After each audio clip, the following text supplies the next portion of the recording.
Once upon a time. Does it always have to be once upon a time? There was a fisherman. He was pulling in his nets. Is she a mermaid? No. Is she a selkie then? What's a selkie? She comes out of the sea, lives on land. My name's Syracuse. I've been sober 2 years. This is where they all clap.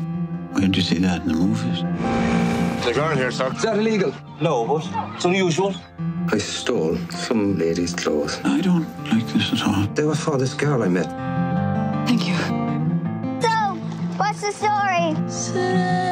She sings to the fishes and he catches them. You bring me luck. That would be Selk. So, did you have to go to fisherman boot camp for this movie? I spent about 2 weeks with a gentleman by the name of Val, who was a local fisherman from that part of the world, and we used Val's boat in the film, the Lucy D.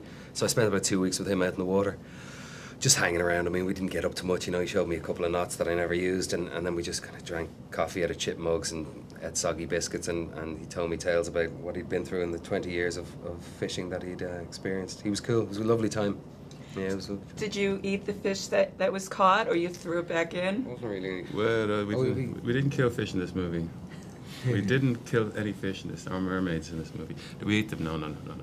We didn't. I mean, you get them and they're already a few days old. You don't want to eat them, kind of, you know, you use them as props. No sashimi. Really don't. No.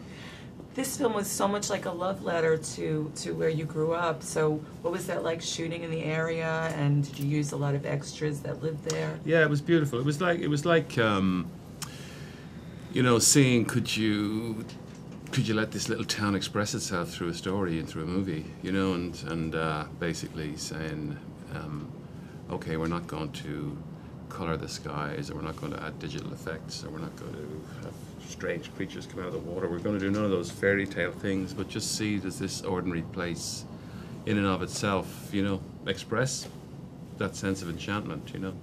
I suppose if it didn't express that, I would have had no movie, but thankfully it did, you know. Colin, what were the challenges of shooting those underwater scenes? And Neil, how did you sort of... Oh, underwater. Well, yeah. you never got underwater, did you? No, thank God. No. Grand. The water was so cold. If you go underwater, it's weird, because there is weather in the water, so we actually constructed a little situation where we did the underwater stuff there, you know, and you get this green color, you get this movement in it, you get this texture that you would never be able to get in the tank or in the studio, you know, so. But it was complicated, and it was hard work, and it was really, really cold. But didn't you have to save the Ondine character in the net? You had to go diving for her, no? No, all I did was pull her up with a little shtick on my winch. boat. Yeah, a little winch. That was easy. No, I stayed dry. Yeah, It was grand. Poor Alicia spent about a third of the film in the water. Yeah. She was very brave. What sort of things did you do when you weren't shooting? Did you get together and sort of visit the local pubs? I was you lovely can't to be visit in the local pubs. I can, yeah. I can. Just be ordering a Coca-Cola for me sins. No, it was lovely being in that town, because they really did completely welcome us in to their lives, you know, and that's what the story was, painting the lives of others. You know, each place in the world has a kind of a rhythm to it, as painted by the lives of the people there, and that's what we were invited into. So the whole town became like one moving, living, breathing set for us. He says arrogantly. I mean, it was, you know, a real place that has existed for a long time, and a place that I have a bit of a past with, because I did my first professional job there about 12 years ago. Really? Yeah, so it was kind of a strange little full circle that I got to complete, and I went down, I remembered some people from the time that I'd been there when was it, in the 90s, and what was that movie? It was a thing called 4-part miniseries for the BBC called Falling for a Dancer, set in the 1930s. But it hasn't changed that much, and it's very off the grid, Castletown Bear. It's kind of hard to get to, so it's not on the tourist route. And it was at one time the second biggest whitefish port in Europe, but then all these quotas at one time, yeah.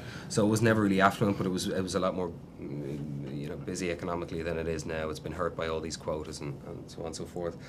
But every single person in the community, in the town, were really welcoming to us, and you know, we were staying in their B&Bs, we were eating in their restaurants, drinking in their pubs, and everyone was in the film. All the locals were in the film. So you're very cautious that hopefully you're not painting the town too strictly with any particular light. You're just letting the people tell their own story, and you're using it as both a backdrop and a foreground for this tale that Neil wrote, you know, and it was magic. Yeah, Neil, What was the specific inspiration for this character? Is it's sort of so romantic and ethereal? Yeah, well, it's a question of can you live your life without any element of fantasy in it, really, you know, and I'm not sure that people can, you know, so it's, this character has, I don't want to make the film sound depressing because it's not, but this character has very little, you know. I mean, he's estranged from his wife and kid. He's given very little access to his child's health problems in the town itself. He's regarded as a kind of an idiot, you know. And for me, the film is about, you know, does any sense of magic or myth or enchantment, you know, exist in ordinary life, or does ordinary life need it, or do ordinary people need it? And I actually think that people can't live their lives without irrational explanations, you know. I mean, if they think rationality is the explanation to everything, you know, they may as well go and work for Goldman Sachs or something like that. You know what I mean? But do you understand what I mean? It's like I don't think people can live full lives without stories and without imaginative events in their lives, you know. And that's to me is what the film is about, you know. Absolutely. Gorgeous movie. Well, thank you very much. Thank you. Thanks a million. Thank you. Okay.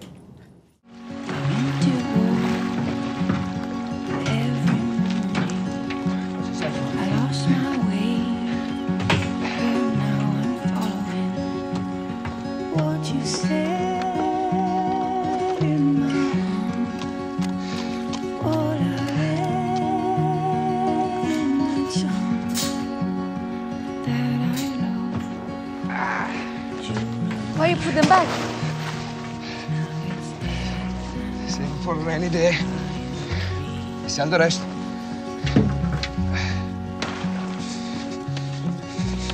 We'll get something for these. We?